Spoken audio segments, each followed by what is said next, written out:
জুলাই মাসে ছাত্র জনতা আন্দোলনের সুযোগ নিয়ে একদল দুর্বৃত্তরা তাণ্ডব চালায় মেট্রো রেলের কাজীপাড়া ও মিরপুর 10 স্টেশন। ফলে 18 জুলাই থেকে পুরো ট্রেন চলাচলই বন্ধ করে দেওয়া হয়। পরে 5 আগস্ট শেখ হাসিনা সরকার পতনের পর নতুন উপদেষ্টা দায়িত্ব নিয়ে 25 আগস্ট থেকে চালু করেন মেট্রো রেল চলাচল। তবে বাদ থাকে কাজীপাড়া ও মিরপুর 10 স্টেশন, আর খরচ হয় 1 কোটি টাকারও কম। অথচ বন্ধ হওয়ার মাত্র 62 দিন পর চালু হচ্ছে কাজীপাড়া স্টেশন। সেই সাথে 20 সেপ্টেম্বর থেকে সপ্তাহে 7 দিন চলবে মেট্রো রেল।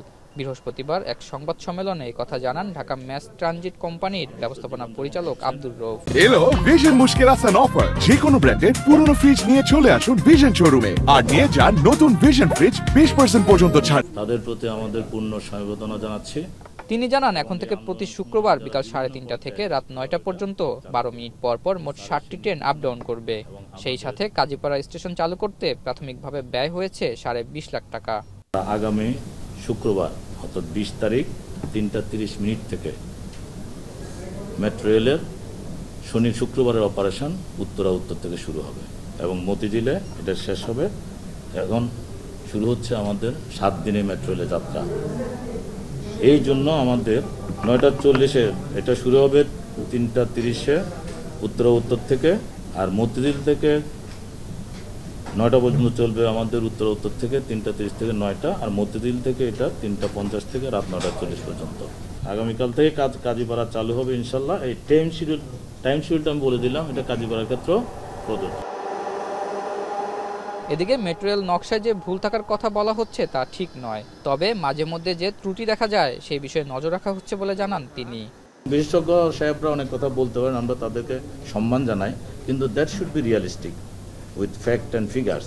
তো যদি আর নকশাতে যে ডিজাইন, নকশার যে ত্রুটি আমাদের জানা মতে নাই, কিন্তু যেটা রিভিজিট করা, আপনি যেটা বললেন যে যেমন কালকে যেটা হলো, এটা আমরা এখন পরীক্ষা নিরীক্ষা করে দেখি, এটা যে বিষয়টা এটা কারেকশন করার সুযোগ আছে।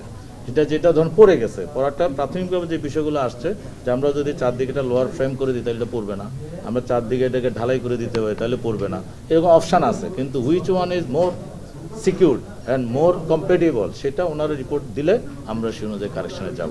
এছাড়া চলমান ও প্রস্তাবিত প্রকল্পগুলো পুনরায় যাচাই বাছাই করা হচ্ছে। সেক্ষেত্রে তদন্ত প্রতিবেদন পাওয়ার পর প্রকল্পগুলো লাভজনক হওয়ার উপর নির্ভর করছে কাজ এগিয়ে নেওয়ার সিদ্ধান্ত। রিভিউ করছে, সবগুলো রিভিউ হচ্ছে, তারপরে দেখে ওনারা যেটা ভায়াবল সেটা তো থাকবে, যেটা চলমান আছে চলছে। আমাদের 5 সাউথটা আপনারা জানেন যে এটা একটা অনগোয়িং প্রজেক্ট, ডিপিপিটা এখন প্ল্যানিং কমিশনে আছে, তো সেটা নিয়ে একটা রিভিউ হবে, ওইটার মধ্যে এমফাসাইজ দিচ্ছে। আর এগুলির মধ্যে রিভিউ করছেন ওনারা, করে যে সিদ্ধান্ত দেন অ্যাকর্ডিংলি আমরা ফলো করব।